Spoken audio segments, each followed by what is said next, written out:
Everybody ready? All right, camera speeding and action. Okay. Jeff Chaves. Yeah. Jeff. So on your Instagram, it's Jeff. Is Yeah. that's Yeah. so? If you could be a Geoff, would you want that, or do you prefer the Jeff? I'll leave that to.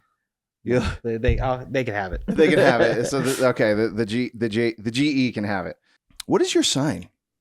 My sign? Your zodiac sign. Zodiac sign. Yeah. Taurus. You're a Taurus. Okay. Would you say that you are that you kind of command well, actually, I could attest that you sort of command an energy in a room. That's part of your job. Yeah, I mean, part of it. Yeah. I have to kind of be that way. I never used to be that way, or I don't even know if I still am that way, but I guess I've had to figure it out. I bumped into you at SLS. Yeah. Do you skateboard? I do. You do.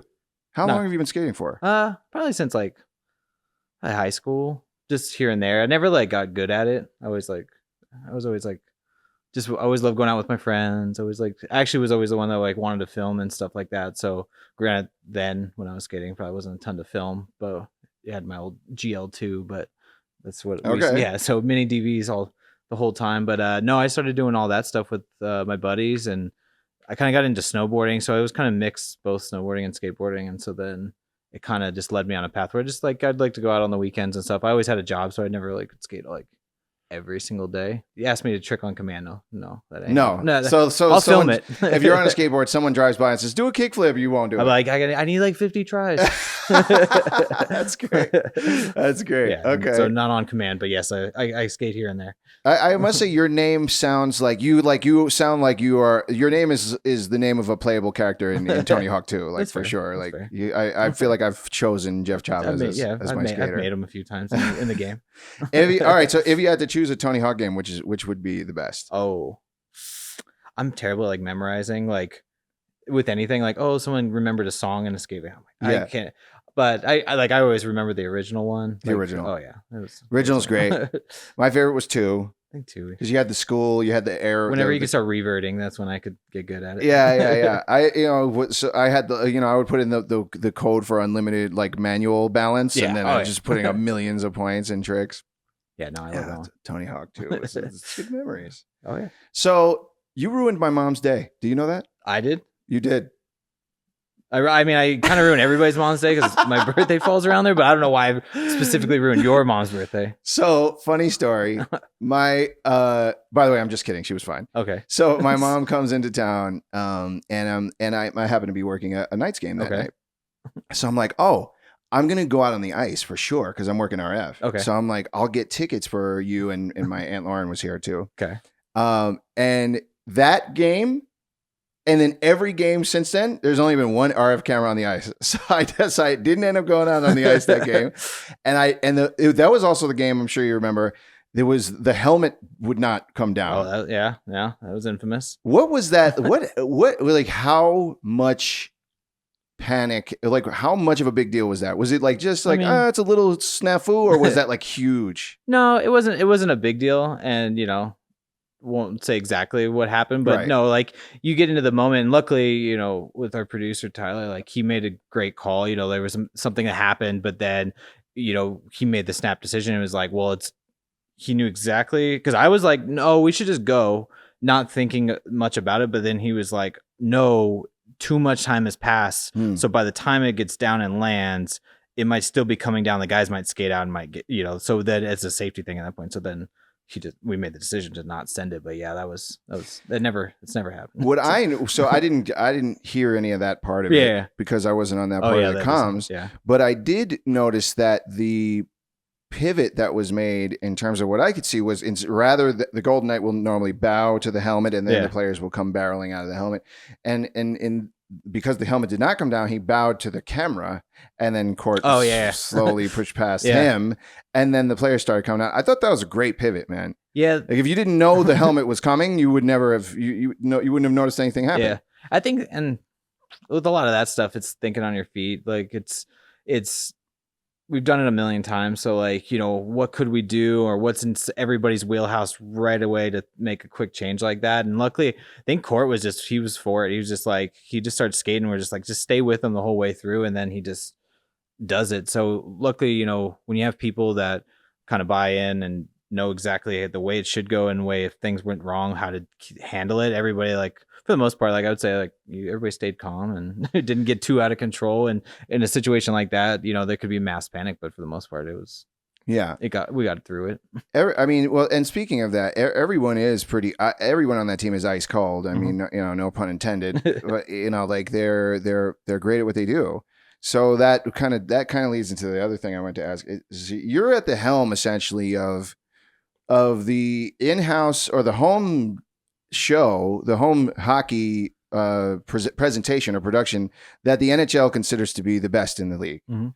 Is there a lot of pressure being in that position? Yeah, there's pressure always, but we've kind of put it on ourselves half the time. Like, no one's, and we don't do it for awards, you don't do it for any of that type of stuff, but we just always kind of push ourselves and decide, okay, how do we make it better? Not for, because we want it to get pop, to go viral or anything like that. It's just, how do we keep pushing ourselves? And luckily, like the group I work with every day, even, it's the middle of the summer, but we still think of, okay, next season, like, what are we going to do that just can make it a little better, just by a little bit? And so, when it comes to leading the charge and doing all that stuff, it's just kind of come over time. And I think, with where I'm at in the career and stuff, it's gotten a lot easier. It still is pressure. Like, you don't want to mess up or anything too bad, but then you got people that look up to you, and you got people that are new to the business and all that stuff. And it's kind of it's an honor to be able to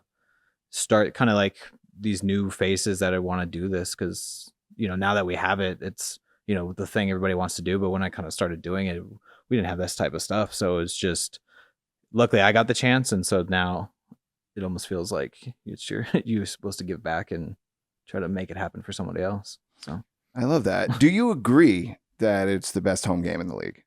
Yeah. Like I've seen a lot of other, I've been fortunate enough to travel with the team, and, I get to see kind of all sorts of different shows throughout the league and stuff. But no, I think it's just what we do. We're lucky where we're at. There's a lot of things that kind of make it what it is. And it's hard to put it like, oh, it's the best. Like we don't look at it in that sense. We more look at it of like, again, it's just challenging ourselves. It's like every time it's just, what do we do to make it better than season one? And we could go back now. It's like, we probably didn't have anything. Like, you look back at your own stuff, and it's just, you could look back and be like, oh, yeah, did I do that? Course. And then you could see the progression of how much better it's gotten. You're like, oh, okay. Like you're on the right track if that's what you see. That, and there's a lot of competition in this city alone to put on a good show. I mean, the city's loaded with great entertainment. Yeah. No, we were fortunate to, kind of be one of the first ones, but from there, it's just, you got to make sure you keep up the standard. You can't just, it's easy to coast, and you could be like, oh yeah, just keep doing it, and it's working. But we kind of every night just make sure we try to just make it that much better, or try not to do the same thing. Like, you won't go to the game. Yeah, you'll see the same thing, but you won't see the same thing all the time. Like, you won't go to game one night and come back 2 days later and see the same exact thing. You might see a couple here and there, but we try to very much separate that and keep it as fresh as we can. You won't even see the same camera operators in the same positions because we rotate. Yeah, no, and luckily I got, we have a great team on the live production side with Katie, and she, she's amazing. We have so many people now and so many different teams, and we do third-party events. So it's like we have such a large crew to keep this kind of thing running, and with so many different gigs in town, you just never know who could be at a game one night, and maybe someone has a bigger gig the other night. And so we just try to keep it as much as we can. And, you want some consistency, but it's always tough with consistency, because then, it's the same people over and over. But if one person gets sick, it's like, well, what are these extra people doing? And so it's nice that we get all that extra work and all that extra stuff for like HSK and all that stuff. So it's nice to be able to rotate as many people as we can, but still keeping it consistent for where you can. Yeah. So. Yeah. You have played some hockey in your past. Yeah. Do you love the sport of hockey? Like, yeah. I'm sure you do, because you work in it, and I can tell, purely off of listening to how you direct the games. you can hear it in your voice that you love what you're doing. But do you love playing? Yeah. No, I've been playing. I got to play. Hockey wasn't super popular back then, but roller hockey was pretty big in the early-ish 90s or late 90s. So that's kind of when I started playing this, like in middle school and stuff. And luckily we had like had like roller hockey clubs in school and stuff. So I always played roller hockey for a long time, and then I transitioned to ice like in high school. But it was one of those things where, same with skateboarding, it was like I always had to work. So it was one of those things. Once I got old enough in like high school it was, you can't go practice every single day. You got a job, or once you're out of school, it was one of those things where just financially it was just a hard thing to do because it's an expensive sport. But I always loved playing, and so once I actually like started working as an adult and stuff, I just joined like some men's leagues here and there. So I never actually like went anything higher than high school, but we played in some travel teams and stuff like that. But no, I still love it to this day. I'll still play Wednesday nights, and I think it's pretty safe to say that NHL superstars are very high paid. So if you could do your job at an NHL superstar salary or be an NHL superstar at your current salary, which one would you choose? My salary, I'd probably keep my job then. Yeah, you keep your job and just and take the like I still love playing, but yeah, that takes a toll over time, and just you see it. But no, I don't. That's a good question because I don't know.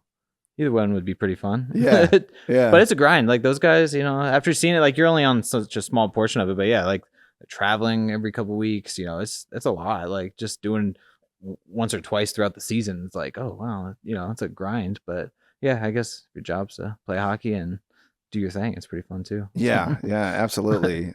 So that kind of leads me to like what is the breadth of your job? I've every time I've worked under you are the technical director of the game, the main director, the director. Sorry, and so but you do more than just that. Yeah, like on a game day, I direct the video, the video room. My main title is director of live production, but that kind of just doesn't say everything. Like it's like I help out on the technical side of everything that goes on with a VGK game, like on the side, like whether it's the projections, whether it's the learning new camera equipment for like our in-arena show, like we kind of help bring in all that type of stuff. But then on like a non-game day, I still shoot, I still edit, help produce things. Like it's kind of a wide range of stuff, but that's kind of always what I've done since I've started there. How much of the content that is original video content that you see on the Nitron is stuff that you've shot? It just depends. So like clearly like highlights, that's not me because I'm in the control room. So we got a whole group of team that does that. I don't know. It's probably like I don't know how to describe it, but like we either all come in with our own ideas for whether it's the noise prompt, stuff like that. So I'd say there's a good amount of stuff that I've done, or like I guess I couldn't put a number on it, but there's a good amount. But we all kind of equally, whether we shoot certain things and then it makes it to the board, it kind of just splits between like 4 or 5 of us. So, but a good chunk of it comes from ideas. We all have like a document that we fill out our ideas, and then we kind of flush them out and brainstorm and think how to make them either a movie clip, or not a movie clip, but how do we make them a noise prompt, or how do we integrate it to the show? Some don't make it, some do make it, but yeah, it just depends on a normal season, I guess. How often do you guys brainstorm on to shuffle in new content? It just depends. We're always talking about it. We could, we have a group of us that will play Xbox together, and we'll be like, oh, did you happen to see that? Oh, we should do this. Yeah. Like, so it almost doesn't stop. Like it's one of those things too. It's like if you work in the business or you go to a hockey game, like you're quick to judge stuff, or, you go to a football game, like you're quick to like look at something and like, oh, there's clearly a problem, or, it goes both ways of like, you're like, oh, that was really good, or, oh, they must be having trouble because of this issue. It's like, it's almost like your brain doesn't want to shut it off and just enjoy being there. You know what I mean? Like I could go to a Raiders game, which I have no affiliation with, but I could sit there and go, oh, that was cool. Or, like, oh, I wonder if something's going on. Cause you just realize something that like you would never notice, It changes how you watch sports. Oh yeah. 100%. It's annoying. Yeah. It's like I worked in the news. I worked in the news, and it's the same thing. It's just like, oh yeah, I could sit there and just tell them like, oh, like it's just your brain doesn't want to watch it anymore. Right. It's weird. Speaking of content that you've shot, you're working on something that's a bit of a surprise. Like do Like it involves some people in town, some talented people in town, maybe a surprise guest, that kind of deal. Do you want to expand on that a little bit? So for Go Skateboarding Day, which like I said, like I've been a part of it. I love skateboarding. I've loved watching skate videos since I've grown up, and I've always just made them with my friends and stuff. But I don't even remember why or how I even got the idea to do it. But then I was like, oh, well, what if we have Chance, our mascot, go skateboarding? And so then I think I got the wheels turning on like, well, I could get like one guy, but the hard part is, and I knew right out the gate it was going to be a tough sell in a sense because it's not easy to wear the costume. Right. Granted, it's not a complicated costume like most mascots. Right. Like just a jersey with some, it's nothing too crazy, but the head. But I was like, well, if you're not experienced wearing it. Well, and I put it on for the video just so I could explain to people, and it's not easy. Like I skated outside for 15 minutes and then I was going to pass out. But so like I have to warn people. I'm like, look, this is what's going to happen. This is what it's going to feel like. This is what we got to get. And so then I started thinking, I was like, well, what if I get like one person to do 2 tricks and then just keep asking a bunch of people? So kind of got the ball rolling, and I've had some friends in town that kind of helped me like, oh, let's go here. Let's go meet these people. And so through that, I've gotten probably like 7 or 8 guys to jump in the suit and actually do some tricks. Nothing like crazy, but just enough to make this video what it is. And I think it's turned out well for the fact that, it's like we're going through a heat wave and I've had to film at like 7 a.m. Like we've had to film at like earlier times than I normally would wake up. But the fact that, people are willing to jump in and do it made this video like what it is. And I'm actually pretty excited about it. And, we've gotten even, you mentioned SLS. We got Malto to jump in it. Braden Safransky, who's lived in Vegas his whole life. He read for Vegas. Like we got him to jump in it. So we gotten a lot of some recognizable names and some other guys that this, local guys would know. And it's just been a fun project, and I'm excited. It sounds exciting. So curious. Do you think eventually any of this footage is gonna end up on the Nitron? I don't know. Like we were talking about it. So Go Skateboarding, of course, in the summer. So like it could just be a video we just run for randomly. We're not shy from randomly putting things up. So it might make an appearance in October or something when it makes sense. But no, it's Chance Go Skateboarding, and it turned out well. I love that, man. So you. Listen, so I worked on, at this point on several teams, doing live stuff, live broadcast. Yours is the only team that throughout the entirety of the game, you are the only voice I hear on that headset. Maybe once in a while I'll hear someone or something, there will be some commentary, but for the most part, it's just you. Why is that? How does that happen automatically? Is that like an unspoken thing? Like how does it, is it just that your aura kind of commands that? Like how does it stay so organized and so tight where it's down to one voice? That's a good question. Cause I've been on things where it's chaos and just people. I don't know. Focus. I think it's just kind of, I don't know. I don't know if it's the level of the show we're doing. Like, I don't know. I couldn't say like, oh, this is why, but like, I think we have to, it is such a like locked in show that we just have to pay attention. And, I think it's just one of those things where, we joke around, we could joke around for the most part, but like, I think it's one of those ones where we're just so, hey, this whistle, that whistle, this is coming up. It's just one of those ones where it's just like, I'm always for people having fun. Like I hate that whole too serious or you get someone yelling at a director yelling at you or anything like that. So I never want to be, and I hope I'm not that person. Like I don't like working with that. I know people don't like working with that. So like, I don't think like that's the reason, but I do think there's a level of like what level we're trying to operate at that, it's a little less. Facilitates that kind of it's a little less and people understand. And, it's time to have fun, but there's a lot of stuff going on. So it's a little different, but So there's a game where the 1 minute remaining prompt went off 1 second, or it was early, 1 second early. Now, other than the obvious, why is that such a big deal? Like what makes it like important that it hits exactly at the 1 minute? I don't know. I think that's what it is. I think it's just the level we obvious. go. It's like it you needs know, to be right. Yeah, it needs to be right, and I think that's just what we strive for. So it's the same as like anything. It's someone missing a mark, and it's just like with a hockey game. Yeah, sure, it's the guys are doing what they're supposed to do, but we have a job, and so I think for the most part, it's we need to be right, and so it's just with something so obvious as that. What I mean? It's like you could fire something maybe a little too early or a second too late, and it's not that big of a deal, but it's literally 1 minute to go. Right, for the 1 minute to go, it's got to be on 1 minute. The clock says 1:01, so it's like, of course, that's obvious, and not that it's like, oh, get out of here, you messed up, but it's definitely like and the one who did it, knows next time, I'm gonna wait 2 seconds to hit this button. So so I think that's just, like I said, it's just the level we go for. I mean that should like kind of say to whoever's watching, it's like 1 second off is not tight enough. It's got to be on the second, everything. And that's one of those ones where it's unfortunate because the countdown was going on, but then all of a sudden there's a whistle, and then oh wait, it's not a minute. So, it was, and that was in particular, that was a pretty chaotic sequence. That whole thing. Yeah. So it happens, and again, that's one of those ones where if we don't, I'm not upset. Like I'll joke about it, or I'll like we'll make it for sure next time. You probably aren't going to do it, but there's no sense of getting. I know those ones that you work with, those ones where you're just like, this guy's yelling at me now. I've messed up, but it's like, the world's gonna keep spinning. The game's gonna still happen. That's the stuff, though, in production, man. That like anytime that whether it's a live thing or whatever, like even something like this, there's all this crap, and if I forget one thing, like if I just don't put the memory card in the camera, it doesn't happen. It happens. Nothing happens.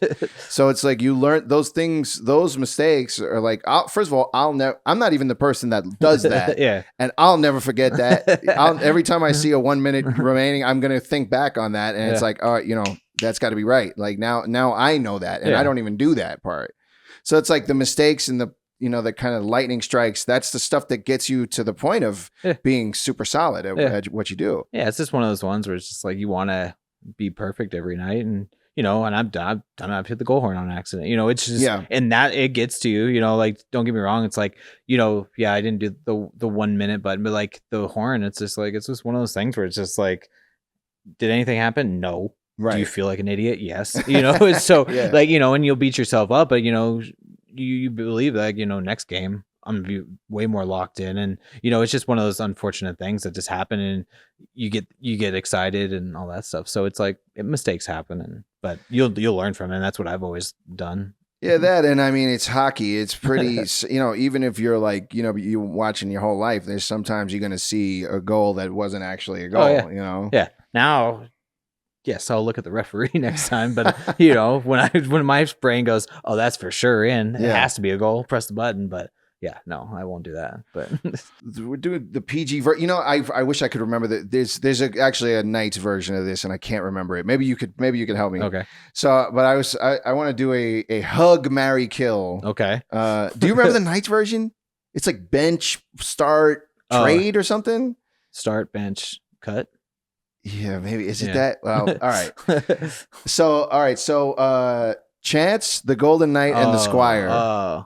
I can't do this one. No, we can't do this one. I think I'm gonna have to abstain from all.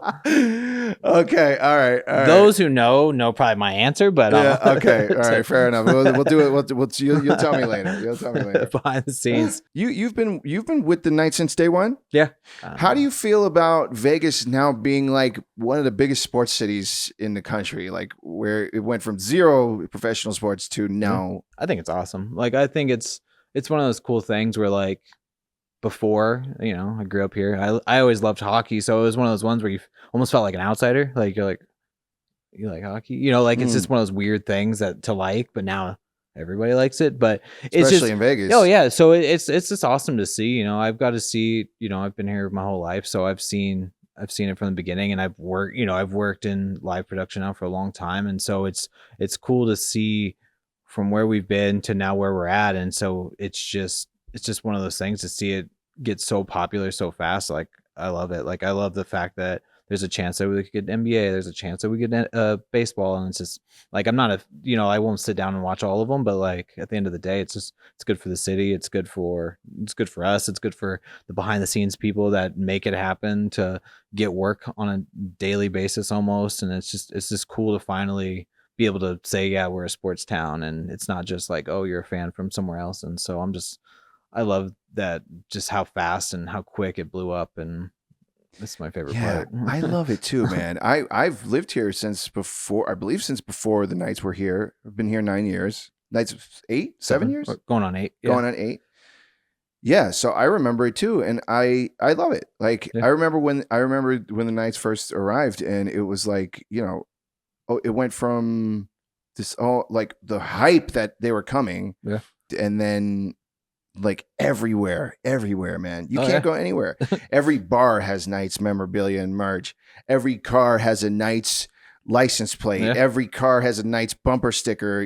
Like people walking around the city, the locals, are always wearing Knights merch, and it's like the support for the team is unreal. Yeah, no, it's cool. It's just one of those ones where, in the beginning, I was always doing stuff with like UNLV and all that type of stuff with work, freelancing and stuff. And, just to get to do that stuff was always fun. And then once the team came, like I said, I started part-time in the control room. So like I was just doing like everybody else. And then I guess I just didn't know a world like that existed where you can go make your own videos and shoot. And like, I just didn't know that there was a sports entertainment side, and I didn't understand, like, I just didn't get that, like, because it was an unknown thing. And it's just crazy how much it, it is known, and how much there was a world out there. So it just opened just totally new door to me. So I was, as soon as I saw it, I was like, oh, I want to do that. And so then, Johnny Greco, he was the main guy at the time. Like, I just remember sitting with him and just saying like, oh, like, this is, if you ever have anything, like, I want to jump in, like, this looks awesome. And so luckily I was fortunate enough after the first season to get brought on board to kind of help out with all that type of stuff, and I haven't looked back. But I love it since day one. Like I said, it was, once I kind of figured out like, oh, this is a real job, like that, then I was all for it. So being there since day one, what is it like to go from day one to the Stanley Cup and and Stanley Cup Finals champions? I don't know. It was like one of those ones where it's like, I grew up watching. It was cool because the first year, I was part-time. We made it to the Cup, but we didn't win it. It was one of those like surreal things to actually see the Stanley Cup in person, and you're just like, oh, I've watched this my whole life. And so now, and then now like getting to be a part of it, and then once you start doing the grinding, and that's just what it is. It's just like we do so much constantly. So then like, not like the players win the Cup, but then like we're still a part of it, but you are that small part of it, and you shouldn't, take that for granted, because it's like you grind, you didn't grind in the sense of playing and stuff like that, but you worked long hours, you worked, 2 weeks straight, you did all this stuff to then get to that moment where like the team won, and then you feel, you just a small part of you go like, you feel, oh yeah, like I won too. And it's just really cool to like get to see all that. And some people don't, which is unfortunate, but like to actually just be a part of it, you're just like, oh, I love this. And the feeling, that we got just to be around that, and that night was just, there was just so much about the whole experience that just like, I'll never forget. And it was unreal. Would you say that thus far has been the height of your career so far? Yeah, probably. Being able to call that game, like it was, and we luckily, and I could probably share it with you, and we talk about it later, but like, like recorded ourselves in the control room that night. Like, not like, you're up 3-1, so you have a pretty solid chance of, capturing some like special, but that night, I recorded the control room and myself, and, it's just cool to be able to go back and like almost, I hate listening to myself, and again, even doing this, I'm sure I'm going to watch this for 5 minutes and be like, oh my God, but like getting to just hear the back, just what happened, that night. And of course that night was ridiculous. You can relive the memory. Yeah. Man, so it was really cool to be at least some small part of it, and knowing like, oh, the goal horn that went off, it's like, I pressed that, it's just one of those really cool moments that you'll never forget it. And not that like this is why we do it, but getting that piece of this whole thing is just, I'll never take that for granted.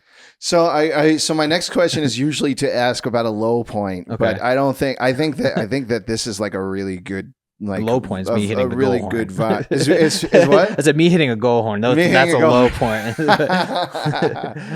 So okay, so I think so I think that's a really great place to wrap it up. But I do have one more thing to ask you. For young people coming up, who admire you, who may want to be a director, of production for a professional sports team one day, what do you say to them? You just gotta work hard. Like, that's just what it is. You hear, I didn't go to school. I wasn't fortunate like to go at all. Like, it wasn't like in the cards or anything like that. So just knowing what I know now, it's like, you just got to work hard. Like, if it's something that, like, even you think like, oh, I love shooting, I love it. Like, there's a world for you, whether it's a freelance person kind of working game nights, whether it's a position in a company, just depending on what you want to do, you still have to just go for it. So it's like, you have to start at the bottom, like, and that's what it's a grind. Like, it's a hard thing it's hard to explain or hard to, I guess, take in, but for the most part, it's like, you gotta, I hate when I say the word like pay your dues, but like, you gotta just be like, okay, I'm gonna, like, I'll take any job I get. Okay, I'll be a grip for like a bunch of games, but then I'm gonna ask questions. Like, that's the big one, ask questions, and just poke everybody's brain, because you just never know where that opportunity is going to come. And it's just like, if you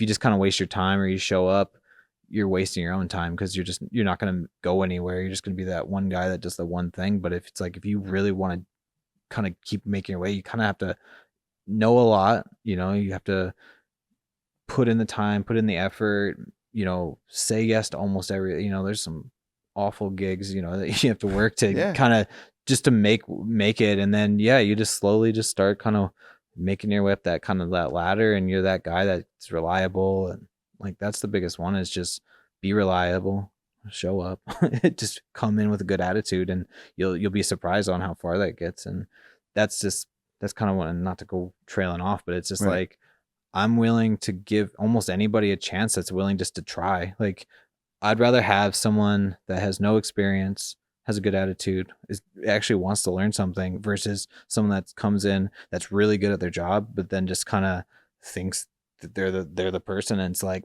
that's never gonna, like, being talented is one thing, but like, just having that attitude will always get you far. So I always would say, like, just come in wanting to be that person that is willing to help. And I see that with a ton of people that we work with. Like, it's really cool to see. And, you just know that, like, okay, it's hard. You could get discouraged, or, if you do want that job, but it's hard. It's a small window, and I got lucky.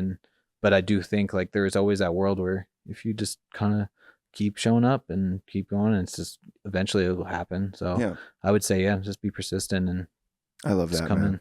I love that. And you know what? If there is one thing that I can get out into the world, it is that, I think we, especially as professionals or creatives or whatever you want to call us, like, we are often, especially younger people, are afraid to ask questions because they don't want to look like they don't know. Well, and you'll get that one, you get that person to ask questions, and you'll get that old grouchy dude that's been there for 100 years. That's the thing. And then I hate that, because then that's disruptive. It stops you in your tracks of going, I'm not going to ask that guy a question. So, like, hopefully you don't run into or those people don't run into too many of those. But if you do, you just know that, like, there's better, someone will point you in the right direction eventually. And hopefully, that keeps you right on the right track, because that's the worst thing, is just to get discouraged on what you really want to do. And eventually it'll pan out. It's just take some time. Jeff, thank you so much for coming on, brother. Thank you. My pleasure having you. Yes, we did it. I'm excited. This was a good one, man. This was